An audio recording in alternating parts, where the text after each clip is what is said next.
안녕하세요. 백두산 금융연구소의 백두산입니다. 2월 4일 화요일 아침 9시 6분입니다. 이슈와 시황 살펴보도록 할게요. 사실 요즘 특별히 이슈라고 할 만한 거는 보이지가 않죠. 계속 질병과 관련된 이슈가 시장을 들었다 놨다 합니다.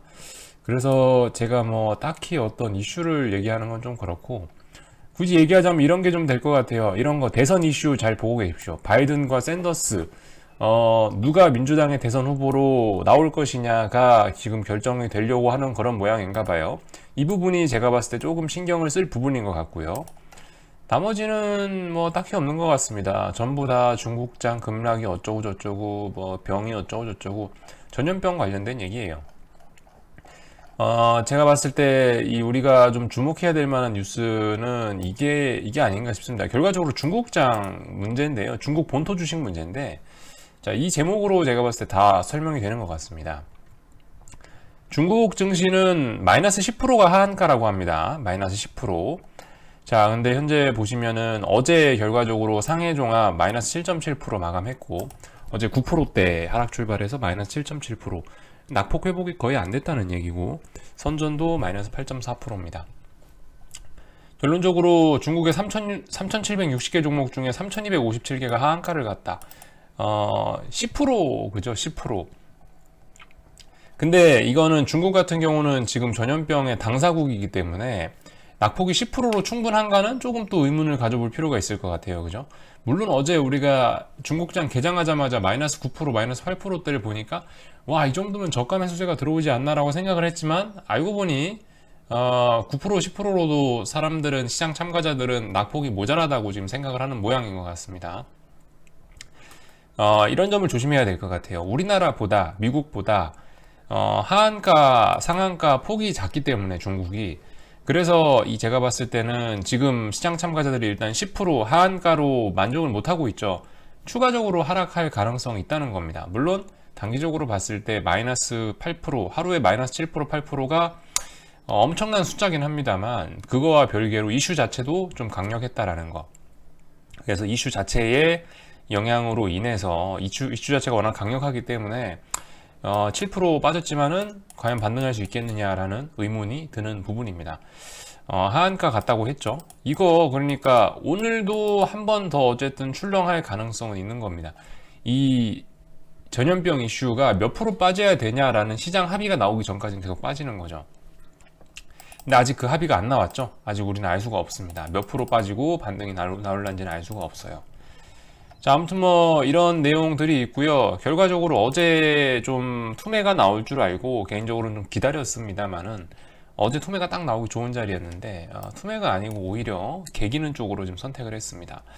자, 이렇게 되는 거 이거 믿지 않습니다. 왜 믿지 않느냐? 오늘의 반등 왜 믿지 않느냐? 물론 미국은 올랐어요.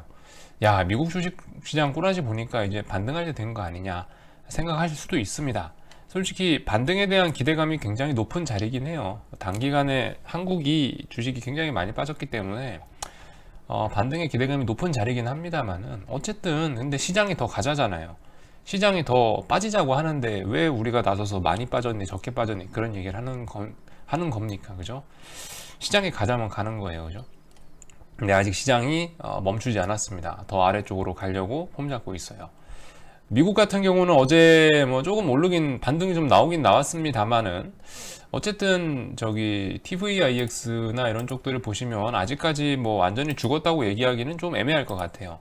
그러니까 미국 시장도 아직 불안감은 조금 남아 있다. 어제는 그러니까 단기 낙폭 과대. 전날에 2% 가까이 빠졌기 때문에 전날 S&P가 2% 가까이 빠졌기 때문에 그에 따른 반등이 나온 것 같습니다. 하지만 TVIX 꼬라지를 보시면 TVIX 꼬라지를 보시면 조금 좀 강해 보이지 않습니까? 그죠? 솔직히 TVIX 차트를 보고 아직 지수가 더 빠질 수 있다라고 얘기하는 거는 이거는 논리적으로 맞지는 않는 것 같아요. 하지만 일단은 5일선 안 그어놨지만 딱 봐도 5일선 위에 있어요. 딱 봐도 5일선 위에 있어. 여전히 어쨌든 살아있는 것 같다. 그래서 조금 주의를 하긴 해야 될 것 같다라는 거. 어쨌든 미국도 2%대의 장대 음봉이 나온 이상은 그죠?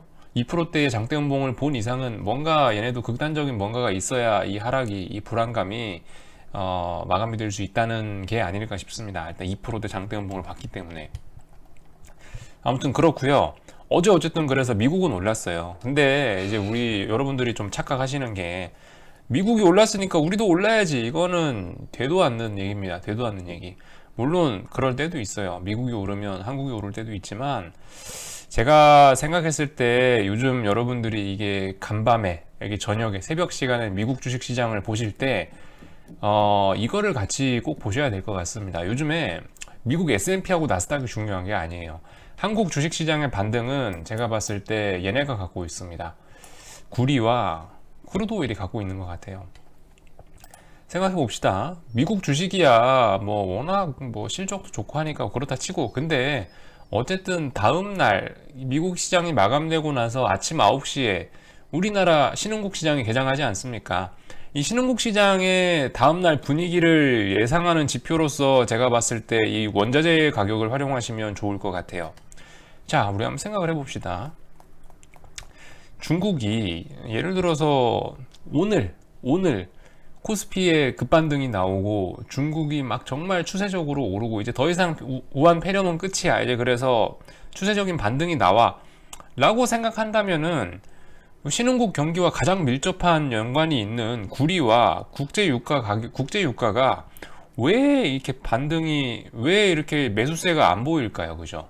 왜 매수세가 안 보일까? 물론 다양한 이유가 있겠죠. 야, 뭐 어제 뭐 국제유가 뭐 재고량이 늘어났대더라. 뭐 그럴 수도 있어요. 근데 어쨌든 간 신흥국이